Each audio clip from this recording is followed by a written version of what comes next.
내가 너를 이따위 서민들이나 사는 닭장 같은 아파트에서 살게 하려고 물 안 묻히고 키운지 아니? 이번 사연의 엄마는 곱게 키운 딸이 먼 한국으로 가서 고생하며 살까봐 온몸이 떨릴 지경이었다는데요. 과연 어떤 일이 있었을까요? 무엇이든 좋은 것만 주고 싶은 부모님들의 마음은 나라를 망라하고 당연한 거겠죠. 오늘 소개해드릴 사연은 한국에서 아파트로 이사간 딸 때문에 근심을 안고 한국을 방문했다는 스웨덴 여성의 사연입니다. 스웨덴 사람들은 주택을 소유하거나 렌트하는 사람들이 많습니다. 아파트와 공동주택도 있지만 그리 선호하지는 않는다고 합니다. 이런 한국과의 다른 주거 문화 때문에 벌어진 일이라는데요. 감동 시그널이 수집한 사연을 지금부터 읽어드리겠습니다. 스웨덴 여성의 사연입니다. 안녕하세요. 전 스웨덴 스톡홀름에 살고 있는 엠마입니다.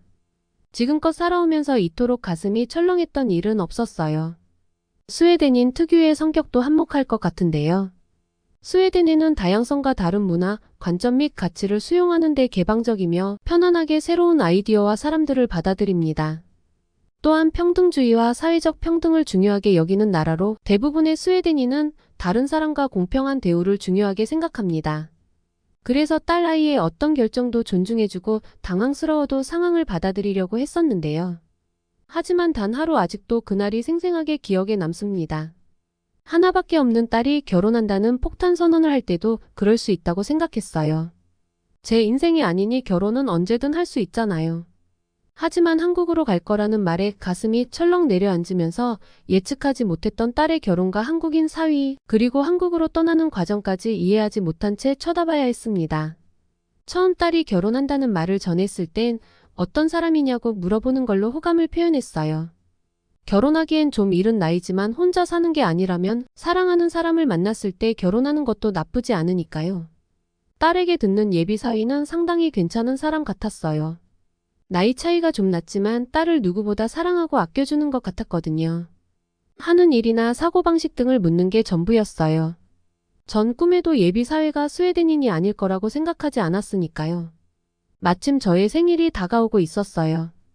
예비 사위를 초청해 인사도 나눌 겸 얼굴을 보기로 했죠. 한창 음식을 준비하고 있을 때 맥주가 부족한 걸 알았어요. 늘 넉넉하게 챙겨주는 편이라 맥주 빼고 다른 것들을 사왔죠. 스웨덴 사람들은 맥주에 진심이라 맥주 없는 식사를 하기 어려워요. 특히 딸의 결혼할 남자를 보는 자리처럼 어색함이 감돈다면 맥주는 필수인 셈이죠. 저는 식사 준비를 해야 해서 딸이 운전하고 마트에 다녀오기로 했습니다. 남편은 아직 퇴근 전이라 맥주를 사서 집에 오면 너무 늦을 것 같았거든요. 딸이 마트로 떠나고 한창 음식을 준비하는데 갑자기 초인종이 울렸죠. 급하게 나갔는데 웬 동양인이 서 있었어요. 동네 사람도 아닌 것 같았고 우편 배달원도 아니었죠. 전 영문을 알 수 없어 멀뚱히 쳐다봤어요. 그러자 그 동양인은 마리아 집이 아니냐고 물었죠. 맞아요, 마리아는 제 딸 이름이에요. 전 당황해 무슨 일이냐고 재차 물었는데 마리아 남자친구라는 답변을 듣고 그 자리에서 얼음처럼 얼었답니다. 세상에 동양인이라니 스웨덴인이 아니란 말이지? 어떻게 대응해야 할지 머릿속이 정지된 것 같았어요. 들어오라는 말도 못한 채 머뭇거리는데 다행히 남편이 먼저 도착했고 상황을 정리해줘 집 안으로 함께 들어올 수 있었습니다. 그제서야 딸이 한국에 가 산다고 한 말이 떠올랐어요. 왜 갑자기 한국인지 당황했지만 흘려들었죠. 설마 한국으로 가려던 말이 진심일 줄은 전혀 생각하지 못했거든요. 그런데 다 이유가 있었던 거예요. 딸아이가 한국 사람을 만났기 때문이었어요. 전혀 생각하지 못했기에 이 상황을 어떻게 받아들여야 하는지 몰랐습니다. 한국이 어떤 나라인지 전 알고 있거든요. 한국은 일본에게 침략을 받은 나라였어요. 이것 때문에 한국이 힘없는 나라일 거라는 생각이 들었어요. 많고 많은 나라 중에 다른 나라의 침략을 받을 정도로 약하고 못 사는 나라에 간다는 것 자체가 마음에 들지 않았습니다. 특히 그런 나라의 사람을 만나 결혼까지 하다니. 하지만 딸 마리아는 강경했어요. 자신의 뜻을 굽히지 않았죠. 전 더 이상 말릴 수 없다고 생각했어요. 성인이 되었으면 자신의 선택에 책임을 질 줄 알아야 하니까요. 여러 가지 말을 하는 것보다 마리아가 직접 느끼고 후회한다면 그땐 이혼해도 좋다고 말할 생각까지 했습니다. 불나방처럼 위험하게 불로 뛰어드는데 아무리 말려도 듣지 않았거든요. 겪어봐야 알 거라고 생각했기에 결혼하고 한국으로 떠나는 순간까지 전 더 이상 아무 말도 하지 않았습니다. 하지만 진심으로 딸 아이가 행복하길 바랐어요. 제가 생각하는 안전하고 넉넉한 삶과는 많이 다르겠지만 마리아가 견딜 수 있는 행복의 크기 안에서 잘 살길 원했죠. 그렇게 한국으로 결혼해 떠난 마리아의 소식은 생각보다 처참했습니다. 그동안 제가 한국으로 떠나는 걸 원치 않아 1년에 한두 번 마리아가 사위와 함께 스웨덴으로 돌아왔거든요.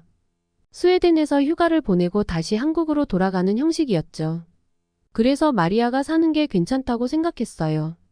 스웨덴으로 오는 비행기 값을 감당할 정도면 적어도 먹고 사는데 걱정은 없다고 여겨 그나마 다행이라고 생각했으니까. 하지만 한국으로 떠난 지 3년쯤 되었을 때 줄리아가 이사한다고 전화가 왔어요.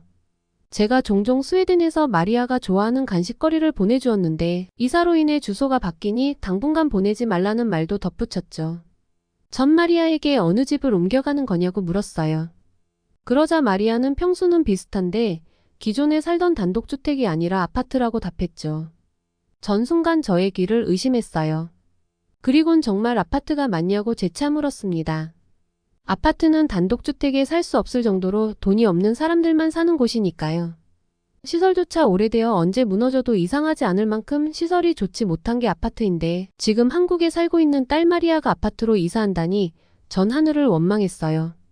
스웨덴에서 누리던 걸 온전히 누리지 못하더라도 최소한 한국으로 갔던 처음보다는 더 못 살길 바라지 않았으니까요.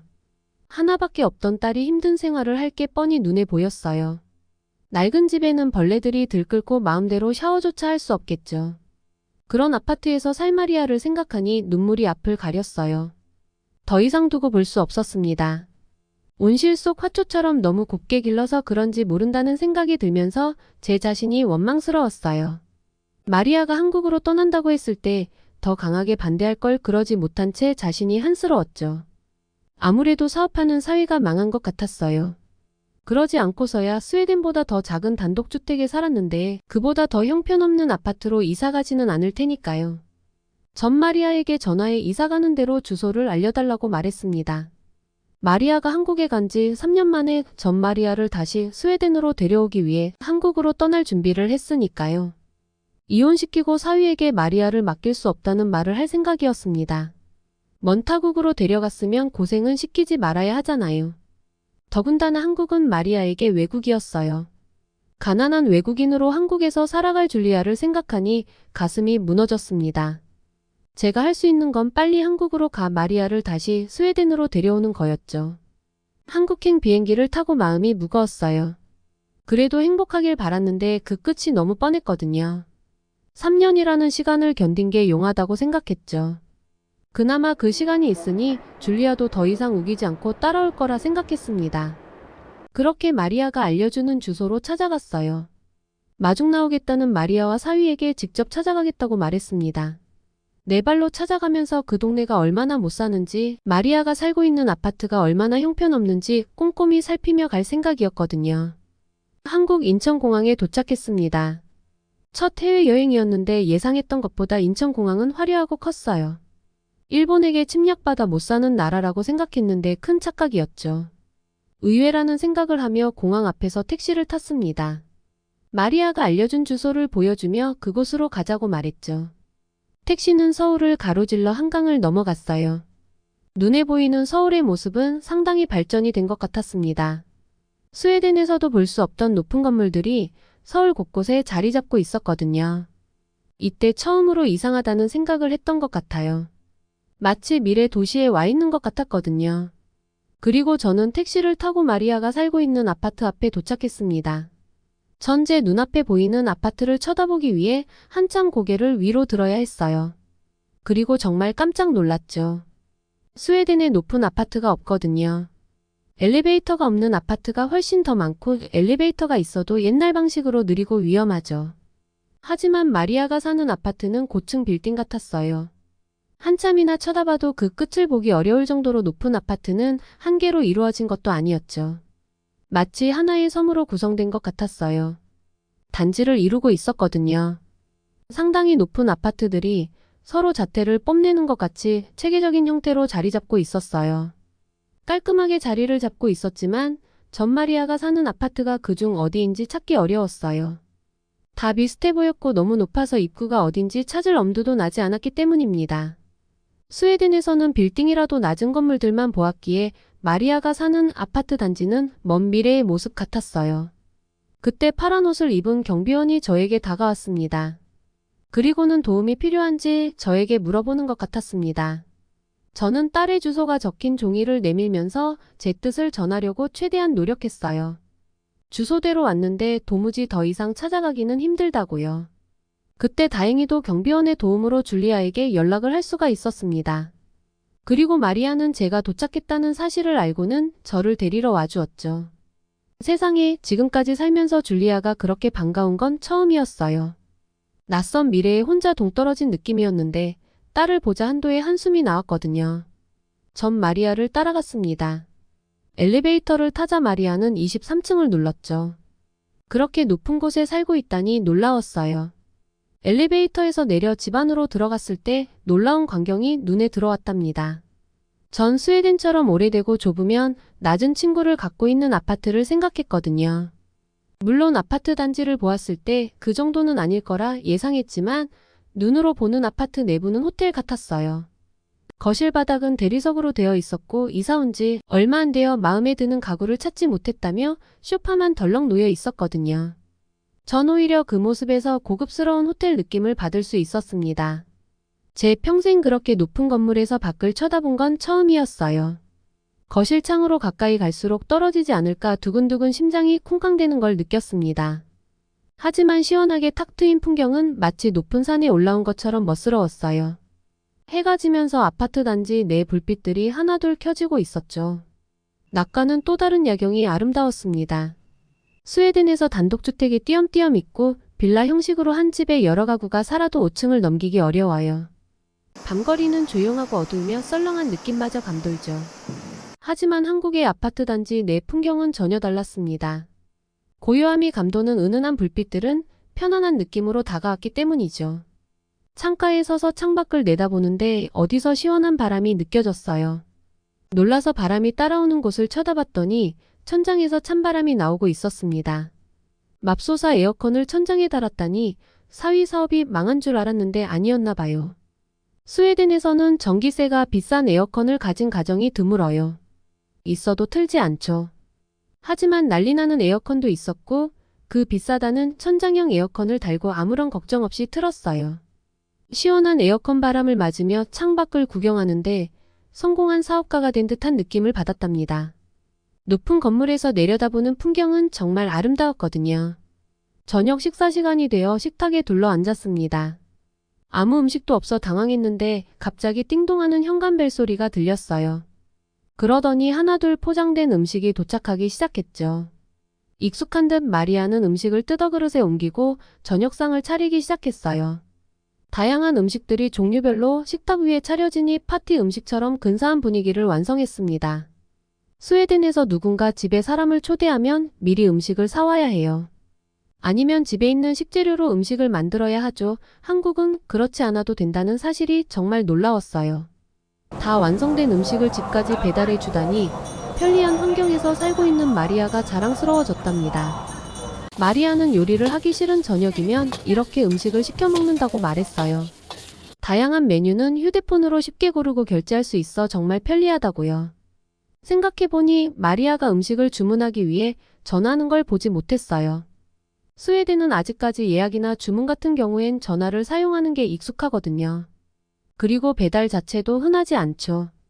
그에 반해 한국은 휴대폰으로 주문하고 결제까지 되는 놀라운 시스템을 가지고 있었습니다. 마리아를 만나러 갔을 때 놀랐던 일은 여기서 그치지 않아요. 다음날 한국을 관광하기 위해 주차장으로 이동했는데 아파트 지하에 주차장이 별도로 있었기 때문이죠. 아파트 단지 위는 차량이 다니지 않아 공원처럼 조성되어 있었어요. 그리고 지하에 쇼핑몰 주차장처럼 상당히 큰 주차장이 자리 잡고 있었습니다. 생전 처음 보는 한국의 아파트 시스템에 놀라고 말았어요. 아무리 봐도 가난한 사람들이 사는 곳이라고 볼 수 없었거든요. 그제서야 사실대로 털어놓게 되었답니다. 이렇게 잘 살고 있는 딸을 불쌍하다고 생각했다니 제 자신이 부끄러워졌거든요. 그리고 한국인 사회가 참 고마웠어요. 스웨덴에서도 사실 제가 못 사는 편이 아니에요. 그래서 꽤 많은 걸 누리고 살았다고 생각했는데 한국에 오고 그게 아니었다는 걸 절실히 알았기 때문이죠. 마리아가 스웨덴 남자를 만나 결혼했다면 저처럼 스웨덴이 최고라는 생각으로 우물안 개구리처럼 살았을 거예요. 이렇게 편리하고 호텔 같은 시스템에서 지낼 수 있는 나라가 있다는 것도 모르고 말입니다. 한국에서 살자고 말했던 사위의 진심을 이제 알 수 있었어요. 그래서 앞으론 스웨덴에 저희를 보러 올 필요 없을 것 같다고 말했습니다. 그 말에 줄리아와 사위가 깜짝 놀라 쳐다봤어요. 전 웃으며 말했답니다. 앞으로는 우리가 한국으로 오겠다고요. 그리고 한마디 더 덧붙였답니다. 비행기표는 보내줄 거지? 라고요. 어떻게 보셨나요? 딸이 살고 있는 한국집 때문에 신세계를 경험했던 스웨덴 여성의 경험담이었습니다. 지금까지 나라 안팎 이야기를 수집하는 감동 시그널이었습니다. 끝까지 시청해주셔서 감사합니다. 구독과 좋아요, 공유, 응원 댓글은 다음 영상 제작에 큰 힘이 됩니다. 오늘도 행복한 하루 보내세요.